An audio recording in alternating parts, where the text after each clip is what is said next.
Amen. Praise the lord. Hallelujah. Praise the lord. Praise the lord. Hallelujah. സർവ്വശക്തനായ നാമം ഇന്നും എന്നേക്കും വാഴ്ത്തപ്പെടുമാറാകട്ടെ. നമ്മുടെ കർത്താവ് യേശുക്രിസ്തു നാമം എന്നേക്കും സ്തുതിക്കപ്പെടുമാറാകട്ടെ. കൃപ ലഭിച്ച എല്ലാ ദൈവമക്കൾക്കും വേഗം വരുന്ന യേശുക്രിസ്തുവിൻ്റെ നിസ്സലമായ നാമത്തിൽ എൻ്റെ സ്നേഹവന്ദനം. ക്രിസ്തു യേശു ജോത്സമായി എല്ലായിടത്തും എല്ലായ്പ്പോഴും നടത്തുന്ന ദൈവകൃപയ്ക്കായി ഞാൻ സ്തുതിക്കുന്നു, സ്തോത്രം ചെയ്യുന്നു.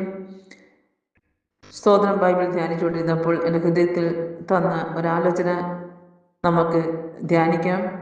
ഹെസ്കേൽ പ്രവചന പുസ്തകം 18-ാം അധ്യായത്തിലെ 31-ാമത്തെ വാക്യം. നിങ്ങൾ ചെയ്തിരിക്കുന്ന അതിക്രമങ്ങളൊക്കെയും നിങ്ങളിൽ നിന്ന് എറിഞ്ഞു കളവിൻ. നിങ്ങൾക്ക് പുതിയൊരു ഹൃദയത്തെയും പുതിയൊരു ആത്മാവിനെ സമ്പാദിച്ചു കൊള്ളുവിൻ. ഇസ്രായേൽ ഗൃഹമേ, നിങ്ങൾ എന്തിനു മരിക്കുന്നു? സ്തോത്രം, ദൈവനാമത്തിന് മഹത്വം. അപ്പോൾ ഒരു പുതിയ ഹൃദയം, പുതിയൊരു ആത്മാവ്. ഇത് നമ്മൾ ബൈബിളിൽ ധ്യാനിക്കുമ്പോൾ നമ്മൾ കാണാൻ പറ്റും. ശൗലിന്റെ മേലിരുന്ന ആദ്യത്തെ ആത്മാവിനെയും പിന്നീട് കർത്താവ് യേശുക്രിസ്തു തൊട്ടപ്പോൾ ആ മാറ്റം വന്നതും, അതുപോലെ തന്നെ സ്തോത്രം പഴയ നിയമത്തിനകത്തെ ശൗലും. സ്തോത്രം. ആമേൻ. അപ്പന്റെ അടുത്ത് ജനിച്ചിട്ട് അപ്പന്റെ കഴുതയെ തേടിപ്പോയപ്പോൾ ശൗലിന്റെ ആത്മാവ് വേറെയായിരുന്നു, ഹൃദയം വേറെയായിരുന്നു. അവന് വേറൊരു ഹൃദയം ലഭിച്ചു. അത് കഴിഞ്ഞ് ദൈവത്തിൽ നിന്ന് വിട്ട് അകന്നു പോയപ്പോൾ, ദൈവം പറഞ്ഞതനുസരിക്കാതെ മാറിപ്പോയപ്പോൾ അവന്റെ ഹൃദയം വീണ്ടും ദൈവം മാറ്റി കൊടുത്തായിട്ട് നമ്മൾ കാണാൻ പറ്റുന്നുണ്ട്. അപ്പോൾ അവിടെ ഇരിക്കുന്ന വിദ്വാൻമാർ പറയുന്നുണ്ട്, അവന്റെ സഭയിലിരിക്കുന്ന രാജ്യസഭയിലിരിക്കുന്ന വിദ്വാൻമാർ പറയാം, ശൗലേ, ദൈവത്തിൽ നിന്ന് നിന്റെ മേലെ വേറൊരു ദുരാത്മാവ് വന്നിരിക്കുന്നു. സ്തോത്രം, ഹല്ലേലൂയ. അപ്പോൾ ഈ പ്രക്രിയ നടക്കുന്നത് സ്വർഗത്തിലാണ്. ഇവിടെ പ്രാർത്ഥിക്കാൻ വേണ്ടി ദൈവം തന്ന ഒരു ആലോചനയുണ്ട്. നിങ്ങൾക്ക് പുതിയൊരു ഹൃദയവും പുതിയൊരു ആത്മാവിനെ സമ്പാദിച്ചുകൊള്ളു. നമ്മൾ പ്രാർത്ഥിക്കുമ്പോൾ പലതും പ്രാർത്ഥിക്കുന്നുണ്ടല്ലേ, നമ്മൾ ആവശ്യങ്ങൾ അറിഞ്ഞ് നമ്മൾ പറഞ്ഞു. പക്ഷെ കർത്താവ് യേശു പറഞ്ഞു, നിങ്ങളുടെ ആവശ്യം എന്താ നിങ്ങൾക്ക് അറിയില്ല. സത്യമല്ലേ? നമ്മുടെ ഉള്ളിലേക്ക് വലിക്കുന്ന ഈ ഓക്സിജൻ പുറത്തോട്ട് വിടുന്നു, യാതൊരു ഗ്യാരണ്ടി നമുക്കില്ല. സ്തോത്രം. നമുക്കതിനെ കുറിച്ച് ഒരു ഗ്യാരണ്ടി ഇല്ല. അതുകൊണ്ട് ഗ്യാരണ്ടി നമുക്ക് ഈ പ്രാണനെ കുറിച്ച് ഗ്യാരണ്ടി ഇല്ലെങ്കിൽ നമ്മുടെ ഉള്ളിൽ വ്യാപരിക്കുന്ന ആത്മാവ് എപ്പോൾ വരും എപ്പോൾ പോകും നമുക്ക് അറിയാത്തതുകൊണ്ട് അന്ന് കർത്താവ് യേശു പറഞ്ഞത്, നിങ്ങൾ പലതിനെ കുറിച്ച് വിചാരപ്പെടുന്നു, ഒന്നിനെക്കുറിച്ച് വിചാരപ്പെടേണ്ട, നാളത്തെ ദിവസം യഹോവയ്ക്കുള്ളതല്ലോ. അപ്പം നമ്മൾ ചോദിക്കാൻ, ദൈവം തന്നെ നമ്മോട് പറയുവാണ്, പുതിയൊരാത്മാവ് പുതിയൊരു ഹൃദയം. ഇത് പറയാൻ ഇത് വായിച്ചപ്പോൾ എനിക്ക് പറയണമെന്ന് തോന്നി. വേറെ ഒന്നും കൊണ്ടല്ല ദൈവമക്കളെ, ഞാൻ തന്നെ അതിന് സാക്ഷിയാണ്. കർത്താവ് യേശുവിനെ അറിഞ്ഞിട്ടും അറിഞ്ഞെന്ന് ചോദിച്ചാൽ അറിഞ്ഞില്ല കേട്ടോ, സ്നാനപ്പെട്ടു. എനിക്ക് അങ്ങനെ ഒരു കംപ്ലീറ്റ് ഒരു അറിവ് എനിക്ക് യേശുവിനെ കുറിച്ചില്ല.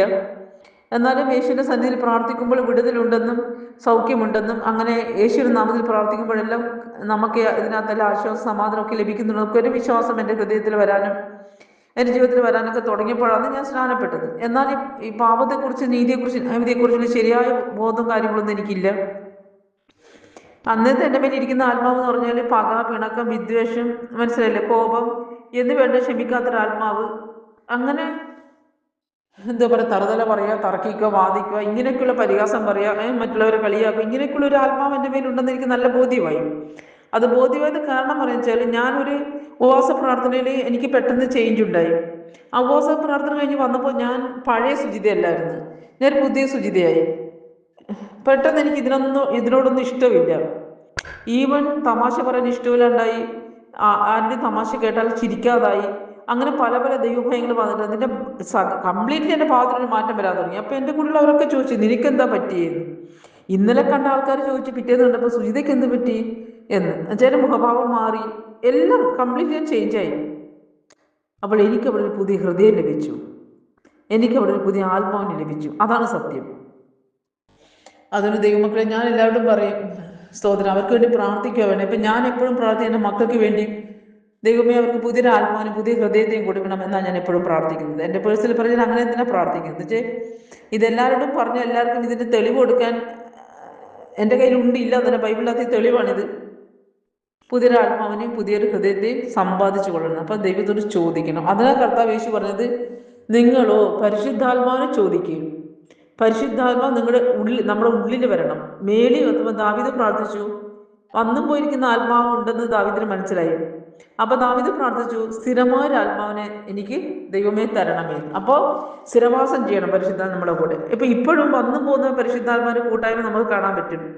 ചില വ്യക്തികൾ ആരാധന സമയത്ത് അവരുടെ രൂപം മാറുന്നുണ്ട്, ഭാവം മാറുന്നുണ്ട്. അത് കഴിഞ്ഞ് ആരാധന വിട്ട് ഹോളിൽ ഇറങ്ങിക്കുമ്പോൾ അവരുടെ ഭാവം വീണ്ടും മാറും നമ്മൾ കാണാൻ പറ്റുന്നുണ്ട്. അത് വന്നു പോന്നിരിക്കുന്ന പരിശുദ്ധാത്മാവ്. അപ്പോൾ വന്നു പോയിരിക്കുന്ന പരിശുദ്ധാത്മാവിനെ പ്രാപിക്കാൻ എല്ലാ കർത്തവ്യവും നമ്മളതിനെ സ്വീകരിക്കണം. നമ്മളതിന് തയ്യാറാണ്. നമ്മൾ പ്രിപ്പയർ ആയാൽ മാത്രമേ പരിശുദ്ധ നമ്മുടെ മേൽ വരത്തുള്ളൂ. നിങ്ങളുടെ മേൽ പരിശുദ്ധാത്മാൽ വരുമ്പോൾ നിങ്ങൾ സകല സത്യത്തിലും വഴി നടത്തും.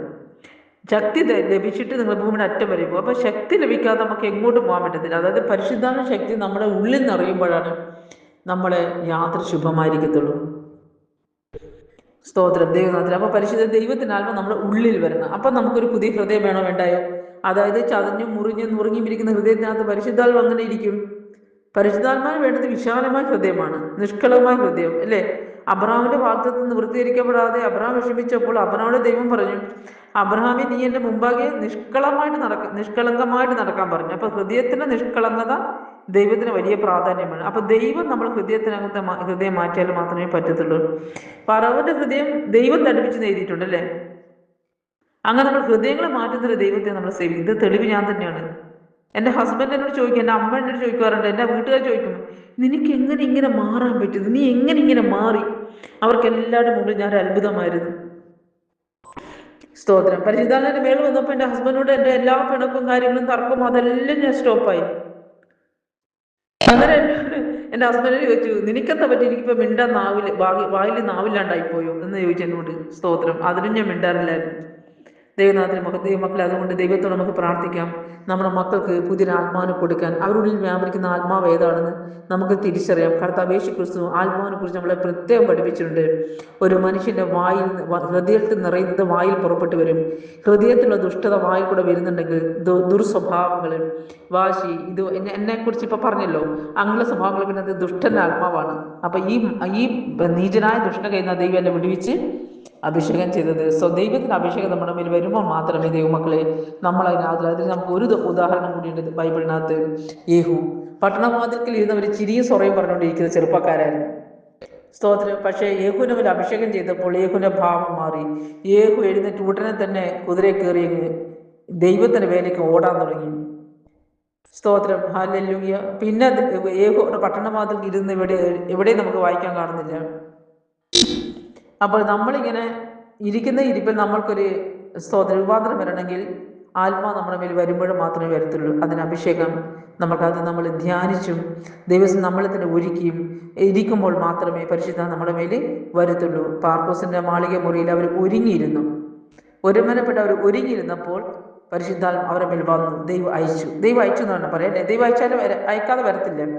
നമുക്ക് ഈ പരിശുദ്ധാത്മനെ പ്രാപിച്ചെടുക്കാൻ പറ്റുന്ന ഒരു കാര്യമില്ല. അനേകർ പറയും പരിശുദ്ധാത്മനെ പ്രാപിക്കും. എങ്ങനെ പ്രാപിക്കും? ദൈവം അയക്കാണ്ട് വരത്തില്ല. ദൈവം അയക്കണമെങ്കിൽ നമ്മൾ ഒരുക്കം അവിടെ മസ്റ്റാണ്.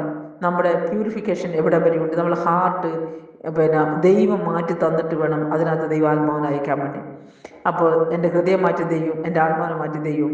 നമ്മളെല്ലാം എന്താ പറയണ്ടേ, ഹൃദയങ്ങളെ മാറ്റാനും നമ്മളെ ദൈവത്തിൻ്റെതായി തീരണമെങ്കിൽ ഹൃദയത്തിനകത്ത് ദൈവവചനം വസിക്കണം. ദൈവത്തിന് വചനം വസിക്കണമെങ്കിൽ നേരത്തെ യശയാപ്രവചനത്തിൽ പറഞ്ഞതുപോലെ ആരും വെച്ച് കെട്ടിയിട്ടില്ല, സ്തോത്രം, ഇന്ന് നെക്കി പഴുപ്പെടുത്ത് കളഞ്ഞിട്ടില്ല, വെച്ച് കെട്ടിയിട്ടില്ല എന്ന് പറഞ്ഞതുപോലെ ഹൃദയത്തിൽ ഒരുപാട് മുറിവും പഴുപ്പൊക്കെ നിറഞ്ഞിരിക്കുക. അവർ പറഞ്ഞു, ഇവർ പറഞ്ഞു, അങ്ങനെ ദുഃഖം പ്രയാസങ്ങളൊക്കെയാണ്. ഇതൊന്നും ആരും വെച്ച് കെട്ടിയില്ല, അതിനെ ഉണക്കിയിട്ടുമില്ല. ദൈവമക്കളെ, എൻ്റെ മേൽ അഭിഷേകം ചെയ്യുന്നതിന് മുമ്പേ പരിശുദ്ധാത്മാവിനെ ഗൈഡ് ചെയ്യാൻ തുടങ്ങി. അങ്ങനെ പ്രാർത്ഥിക്കാൻ ഞാനങ്ങനെ പ്രാർത്ഥിക്കാൻ തുടങ്ങി. എൻ്റെ ഹൃദയത്തിൽ ഇവരും പറഞ്ഞതെല്ലാം മാഞ്ഞു പോകട്ടെ, എല്ലാ മുറിവും കരിഞ്ഞു പോകട്ടെ, വ്രണമായിരിക്കുന്ന എല്ലാം കർത്താവിൻ്റെ നാമത്തിൽ സൗഖ്യം. എൻ്റെ ഹൃദയത്തിനകത്ത് സൗഖ്യം ഞാൻ പ്രാർത്ഥിച്ചത്. അങ്ങനെ അതെല്ലാം എൻ്റെ ഹൃദയത്തിൽ ദൈവം മാറ്റി എനിക്ക് പുതിയ ഹൃദയം ദൈവം തന്നു. സ്തോത്രം. ഹല്ലേലൂയ. എൻ്റെ ഹൃദയം, എൻ്റെ ശരീരം ദൈവത്തിനുള്ളത്. അതായത് നമ്മുടെ ഹൃദയം നമ്മൾ ദൈവത്തിന് കൊടുക്കണം.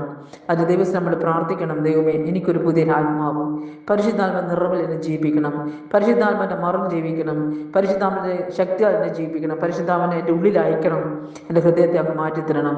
അതുപോലെ നമ്മുടെ മക്കളുടെ, ഭർത്താവിൻ്റെ, അമ്മയുടെ, അപ്പൻ്റെ എല്ലാവരുടെ ഹൃദയം ദൈവം മാറ്റി കൊടുക്കണം. എന്നാലേ പറ്റത്തുള്ളൂ. സഹോദരി, ഇപ്പം നമ്മുടെ മേലെ പരിശുദ്ധാത്മ വന്നു, നമ്മുടെ മക്കളുടെ മേലെ വന്നില്ലെങ്കിൽ പിന്നെ എങ്ങനെ യോജിച്ചു പോകും? ഇരുളും വെളിച്ചം നമ്മൾ ഒരിക്കലും ചേരത്തില്ലല്ലോ. അതവിടെ വേറിട്ട് തന്നെ ഇരിക്കത്തില്ലേ? അപ്പം നമ്മൾ ആ പ്രാർത്ഥനയിൽ നമ്മളത് പ്രാർത്ഥിക്കുക, യാചിക്കുക എന്ന കർത്താവ് യേശു എന്താ ചോദിക്കുന്നത് നിങ്ങൾക്ക് തന്നെ അറിയില്ല. പരിശുദ്ധാത്മ ചോദിക്കണമെന്ന് കർത്താവ് യേശു നമ്മളെ പഠിപ്പിച്ചു. ദൈവം പറയുന്നു ഇങ്ങനെ തന്നെ. ഈ പ്രവചനത്തിന്റെ വചനങ്ങളാൽ നമ്മുടെ പ്രാർത്ഥന ദൈവത്തെ പ്രവർത്തിപ്പാൻ ശക്തനും വിശ്വസനുമാണ്. ദൈവം നമ്മളെ അനുഗ്രഹിക്കട്ടെ. ഇവിടെ നിന്ന് വാഴ്ത്തപ്പെടുമാറാട്ടെ. ആമേൻ.